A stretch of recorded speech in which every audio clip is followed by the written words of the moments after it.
അന്യസംസ്ഥാന തൊഴിലാളികൾ ഏതായാലും ഇവിടെ പണിക്കുന്നതാണല്ലോ.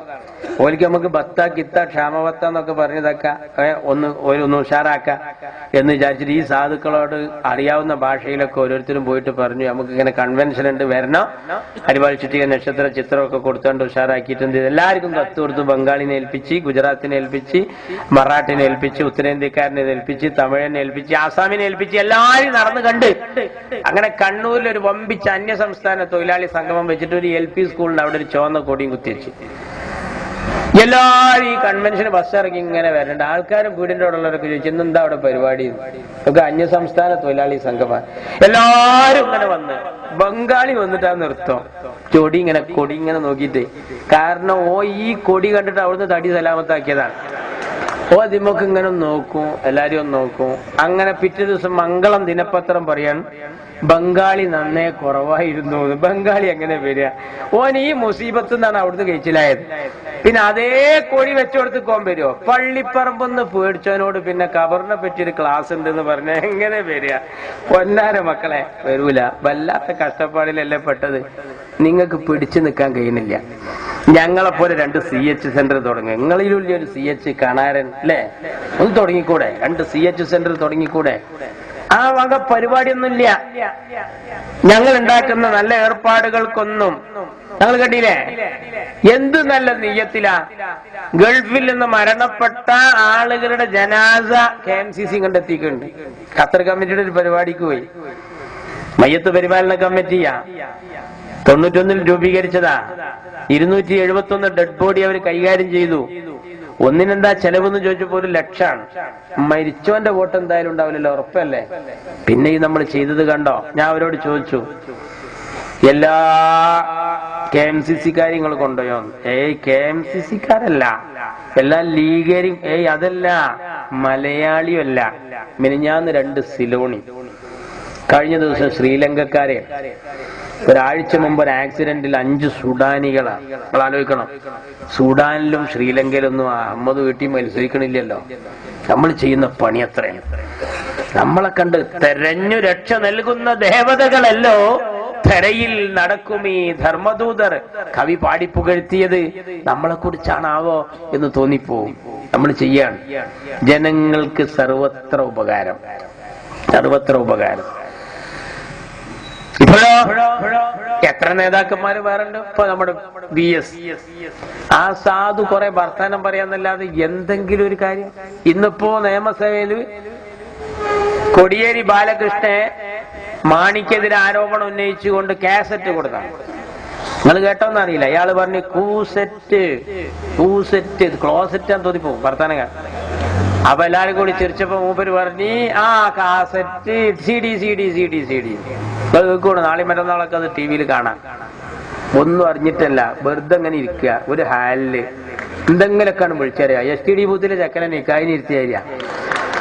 STD ബൂത്തിലെ ചെക്ക ഏത് നേരം മൊബൈലേറ്റ് ഇങ്ങനെ കളിക്കും. പെണ്ണ് കാണാൻ പോയാൽ അന്നും ഇതേറ്റ് ഇങ്ങനെ കളിക്കോളം നോക്കും, ഇതിമേ നോക്കോളം മാനോ നോക്കും, വെള്ളം കുടിക്കുമെന്ന് നോക്കും. ഇതന്നെ കളി ഒക്കെ അങ്ങനെ ചെയ്തു പോകും. അങ്ങനെ നിക്കാഹിനിരുത്തിട്ട് ഈ പഹം മൊബൈൽ വിട്ടിട്ടില്ല, ഇതേറ്റ് തന്നെ കളിക്കുക. അപ്പൊ ഇങ്ങനെ ഉസ്താദ് ചൊല്ലിക്കൊടുക്കുക ഖബിൽ തൂ. അപ്പോൾ ഇതിപ്പോ അങ്ങനെ കളിക്കുക.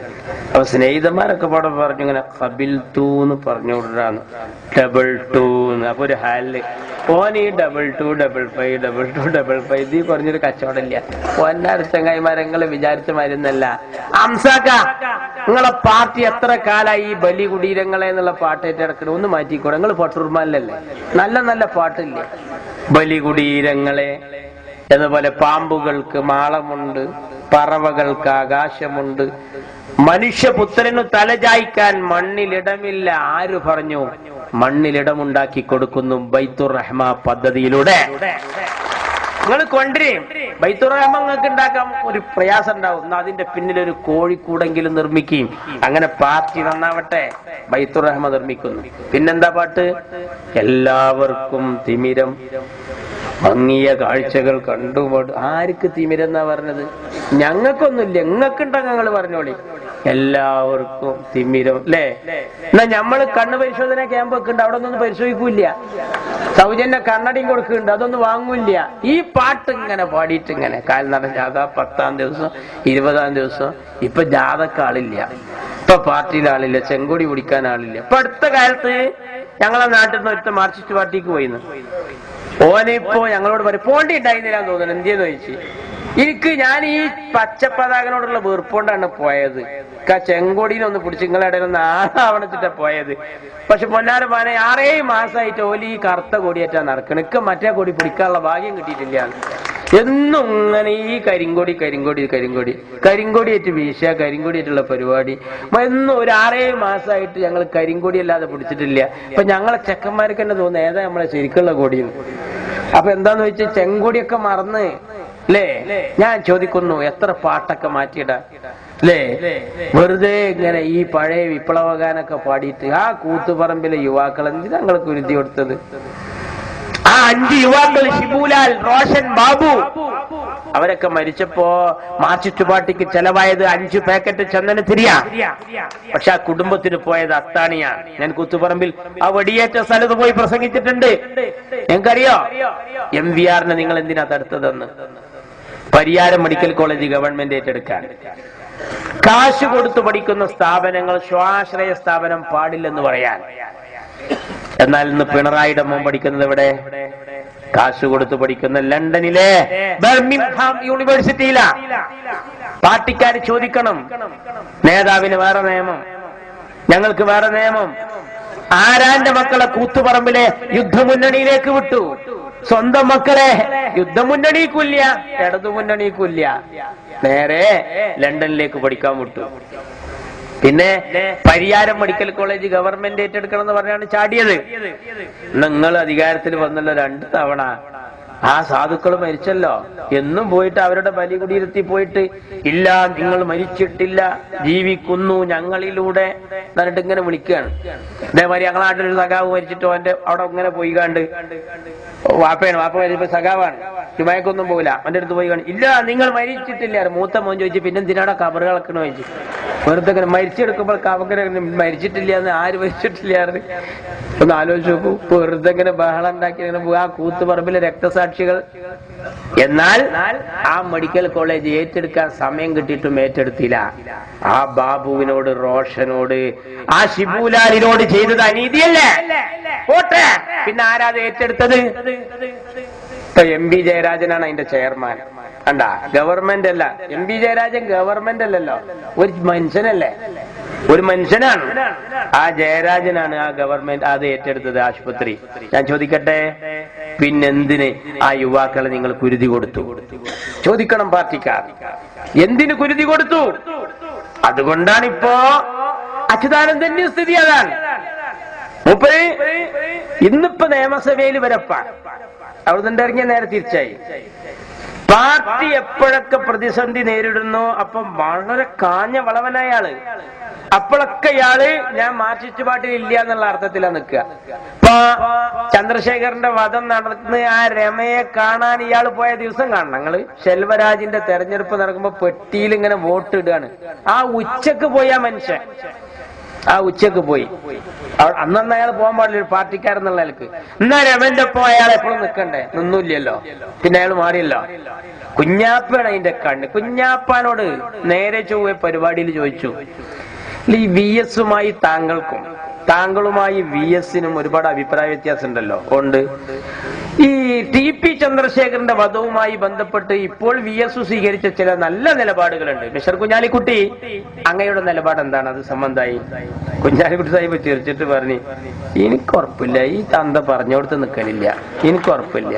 പറഞ്ഞ പോലായില്ലേ, അയാൾ വാക്ക് മാറ്റിയില്ലേ. ഇയാള് പാർട്ടി കേക്കോട്ട് പോണെന്ന് പറഞ്ഞാൽ ഇയാൾ പടിഞ്ഞാട്ടാണ് അങ്ങനെ പോണത്. തെക്കോട്ട് പോണെന്ന് പറഞ്ഞാൽ ഇയാള് വടക്കോട്ട് പോകും.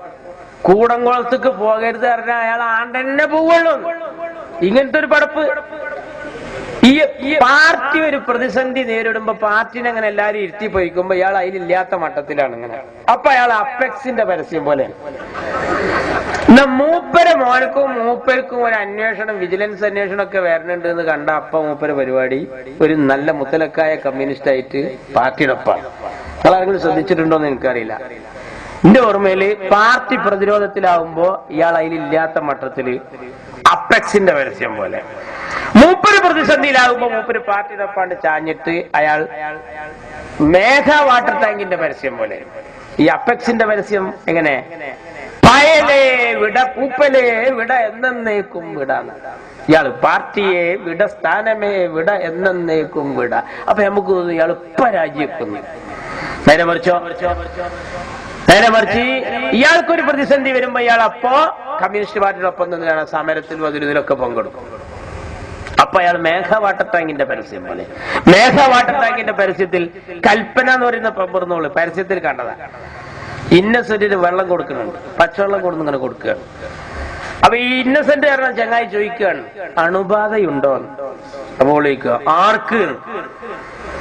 വെള്ളത്തിൽ ചോദിക്കാണ്. മനുഷ്യ, ഇത് മേഘ വാട്ടർ ടാങ്കിൽ. ഓഹോ, എന്റെ വീട്ടില് മേഘ വാട്ടർ ടാങ്ക് എന്ന പോലെ അച്യുതാനന്ദൻ, അഴിമതി ഉണ്ടോ? ആർക്ക്? നമ്മക്കോ? നമ്മൾ കമ്മ്യൂണിസ്റ്റ്. ഏത്? നമ്മൾ റഷ്യയിൽ. ഓഹോ, ഞാനും റഷ്യയിലെ കമ്മ്യൂണിസ്റ്റ് പാർട്ടിയാണ്.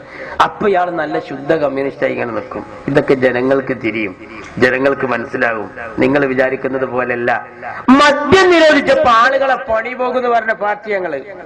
മദ്യം നിരോധിക്കാൻ വന്നപ്പോ ചെത്തുതൊഴിലാളി യൂണിയൻ ഞങ്ങൾക്കില്ല, നിങ്ങൾക്ക് ബേജാറുണ്ടാവും. നിങ്ങൾ അല്ലെങ്കിൽ അങ്ങനെ ജന്മി കുടിയാൻ സമ്പ്രദായം ഉണ്ടായപ്പോ ജന്മിമാർക്കെതിരെ കുടിയാന്മാർക്കൊപ്പം നിന്ന CPM. ഇപ്പൊ UDF കുടിയന്മാർ തർക്കത്തിൽ UDFനെതിരെ കുടിയന്മാർക്കൊപ്പം നിൽക്കുന്നു എന്ന വ്യത്യാസമേ ഉള്ളൂ. വ്യത്യാസം കണ്ടോ? ഞങ്ങളും നിങ്ങളും തമ്മിലുള്ള കാര്യം അതാണ്. കള്ള്, മദ്യം നിരോധിച്ച ആളുകളെ പണി പോകുന്നു. കള്ളുടിച്ചു വന്നിട്ട് അവനാന്റെ പെണ്ണുങ്ങളെ പേരിൽ നല്ലൊരു പണിയാണല്ലോ.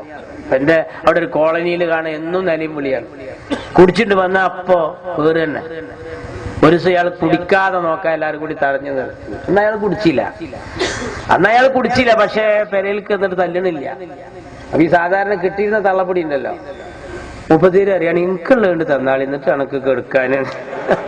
അപ്പൊ ഈ സാധുരതെന്നും കിട്ടി ശീലായി നോക്കുമ്പോ അന്നൊരു പൊറുതിയെടുന്ന്. നല്ല പണിയല്ലേ പെണ്ണുങ്ങളി കുട്ടികളി പേറല്. മദ്യം നിരോധിക്കുമ്പോ ആളുകളെ പണി പോകുന്നു. നിങ്ങൾ എന്തിനാ എതിർക്കാത്ത? മുനീർ റോഡ് വീതി കൂട്ടുകയാണെങ്കിൽ എന്തായിരുന്നു സ്ഥിതി? ഒന്ന് ഉഷാറാവുകയായിരുന്നു കേരളം. ഇബ്രാഹിം കുഞ്ഞി നല്ല റോഡും മുനീർ അന്ന് ഈ പദ്ധതി ഒരു കൊടുന്നു വന്നില്ലെങ്കിൽ എന്തായിരുന്നു സ്ഥിതി? ഇപ്പൊ കരിപ്പൂർ എയർപോർട്ടിന്റെ പരിസരമൊക്കെ ഒന്ന് പോയി നോക്കി. എയർ ഇന്ത്യ ഒക്കെ ചിലപ്പോ റൺവേ എന്ന് വിചാരിച്ചു അവിടെ ഇറങ്ങുമെന്നുള്ള ബേജാറപ്പ എനിക്ക്. അമ്മാതിരിയാ റോഡ് തന്നെ. മഴ വന്നപ്പോ ഉണ്ടായ ഒരു പ്രയാസം ഇത്രയേറെ നമ്മളെ പിടികൂടാതെ കാത്തത് ഇബ്രാഹിം കുഞ്ഞിന്റെ ആ നിർമ്മാണ. ഉമ്മൻചാണ്ടി പറഞ്ഞല്ലോ, എന്റെ മന്ത്രിസഭയിലെ നമ്പർ 1 ആണ് ആര്? ഈ ഇബ്രാഹിം കുഞ്ഞി എന്ന്. കണ്ടോ? ആ റോഡിന്റെ മനോഹാരിത കണ്ടിട്ട് പറയാണ്. ആ റോഡ് കൊണ്ടുവരുമ്പോ ഇവരെന്താ പറഞ്ഞത്? ഞങ്ങളെ പശുവിനെ എവിടെ കെട്ടുക? പശു ദാറ് തിന്നാണെങ്കിൽ തിരക്കടില്ല. പുല്ലുള്ളടത്തേക്ക് കെട്ടിക്കൂടെന്ന്, ഒഴിഞ്ഞ സ്ഥലമില്ല. ഒന്നിനും സമ്മതിക്കില്ലല്ലോ. 2025 ആകുമ്പോഴേക്ക് കേരളം ഒരു പാർക്കിംഗ് ഏരിയ ആകുന്ന വണ്ടി ഞാൻ നിന്നോടത്ത് നിൽക്കും. 4 മണിക്ക് സ്കൂൾ വിട്ട സമയത്ത് നിന്ന് ടൗണിക്ക് പോയി നോക്കും, വിവരം അറിയും. ഒരു ആംബുലൻസ് കൂടെ അതിന്റെ ഇടയിൽ ഒരു പ്രകടനം വേറെയും വരിക നോട്ടുക. എന്താ സ്ഥിതി? ഞങ്ങൾക്ക് പൊതുവായ അഭിപ്രായം ഇനി വേറെയും വരാനുണ്ട്. ഞങ്ങൾ പലതും ഉദ്ധരിച്ചിട്ടുണ്ട്.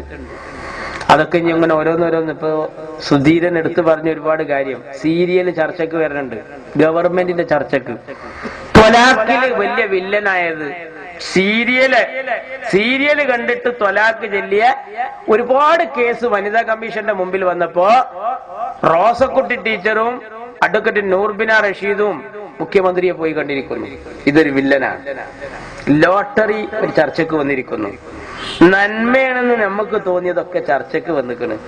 അങ്ങനൊക്കെ ഇങ്ങനെ നേരായി വന്ന് 5 വക്ത് നിസ്കരിച്ച് തഹജ്ജുദ് അങ്ങനൊക്കെ തന്നെ അല്ല നാട് എന്നായാലും. ഞങ്ങളൊരു നല്ല കാര്യം പറഞ്ഞപ്പോ അതിനെ അംഗീകരിക്കാൻ വലിയ ബഹളം ഉണ്ടാക്കിയില്ലേ? ലോട്ടറി ഞങ്ങള് ഇഷ്ടപ്പെട്ടിട്ടാണോ? ഒരു വിവാഹം നടക്കണമെങ്കിൽ എത്ര കുടുംബത്തെ കുളന്നുകൊണ്ട് അങ്ങനെ ചുരണ്ട ഏത് നേരം ഇരുന്നിട്ട് ഇപ്പൊ അടിക്കൊന്ന് വിചാരിച്ചിരിക്കുകയാണ്. അവസാനം തലക്കടിക്കലല്ലേ? എന്താ സ്ഥിതി? സീരിയൽ ചർച്ചയ്ക്ക് വന്നു, മദ്യം ചർച്ചയ്ക്ക് വന്നു. ഇപ്പോ നാഷണൽ ഹൈവേയുടെ പരിസരത്തുള്ള ബാറുകൾക്ക് നിയന്ത്രണം വന്നു. അതിനെതിരെ അപ്പീൽ പോയിട്ടുണ്ട്. പക്ഷെ സുധീരൻ വീണ്ടും ബോർഡുണ്ട്. എന്താ കാര്യം? പഴയ പോലെ ഒന്നും ഒരു ലജ്ജില്ലല്ലോ. ഷാപ്പുന്നുണ്ട് ഇറങ്ങി വരുമ്പോ പണ്ടൊക്കെ കുപ്പി അരേ തിരികിറ്റാ വന്നിരുന്നത്. ഇപ്പൊ കാണാൻ കുപ്പിയൊക്കെ ഇങ്ങനെ കുടിച്ചിട്ട് ഗാന്ധി ഗ്രാമത്തുനിന്ന് തേങ്കുപ്പിയേറ്റ് ഇറങ്ങാൻ തോന്നിപ്പോ ഇങ്ങനെ വന്നിട്ട് സംഭവമായി അറിയാൻ. ലജ്ജ. ഇദാലം തസ്തഹി ഫസ്ന മാ ശിഅത. ലജ്ജയില്ലേ എങ്കിൽ അവൻ തോന്നിയത് ചെയ്യട്ടെ എന്നാണ്. നിങ്ങൾക്കറിയോ, അക്കങ്ങനെ പിടുത്തം വിട്ട് പോയി പോയി പോയി ആരാന്റെ മക്കൾ തമ്മിൽ ചുംബന സമരം നടത്തുന്ന യുഗത്തിലേക്ക് പോയി. അതിനെ ന്യായീകരിക്കാൻ തറവാട്ടിൽ പറഞ്ഞൊരു കൗവോ. ഇന്നലെ കോഴിക്കോട്ട് രാത്രിയിൽ മാത്രം ഇറങ്ങി നടക്കാൻ ഒരു കൂട്ടം ആണുങ്ങളും പെണ്ണുങ്ങളും വന്നു. ചാനൽ ഇത് പ്രത്യേകം കാണിച്ചു. സദാചാര പോലീസ് എന്ന് പേരിട്ട് ദുരാചാര പോലീസിനെ കുറിച്ച് ചർച്ച ചെയ്യാതെ പോകുന്ന ഇവിടെ നിയമം കയ്യിലെടുക്കണമെന്ന് ഞങ്ങൾക്കും ആഗ്രഹമില്ല. പക്ഷേ ഒരു തറവാട്ടിൽ പിറന്ന ഒരു മനംനൊന്ത് പെറ്റ പുന്നാര മോളെ ആരാണ് ഉമ്മ വെക്കാൻ, ആരാ കൊടുക്കുക? ഹലാലാക്കി കൊടുക്കണം വെച്ചിട്ടാണ് ഈ നിക്കാഹ്. അറിയോ? ഹലാലാക്കി കൊടുത്ത് ബിന്ദി ഇന്നാലിന്നോള് എന്ന് വലിയന്റെ വായിൽ നിന്ന് വീണിട്ട്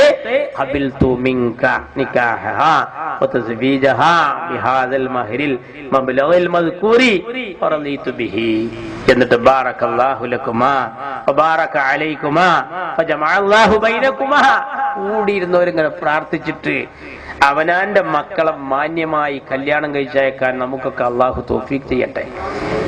ആരാന്റെ കൂടെ പോയിട്ട് കോടതി വരാന്തയിൽ കുടിക്കാൻ പാല് കൊടുത്ത, കിടക്കാൻ പായ കൊടുത്ത ഉമ്മാനി മുപ്പാനി നോക്കിയിട്ട് ജഡ്ജി ചോദിക്കുന്നു, മോളെ എന്താ തീരുമാനം?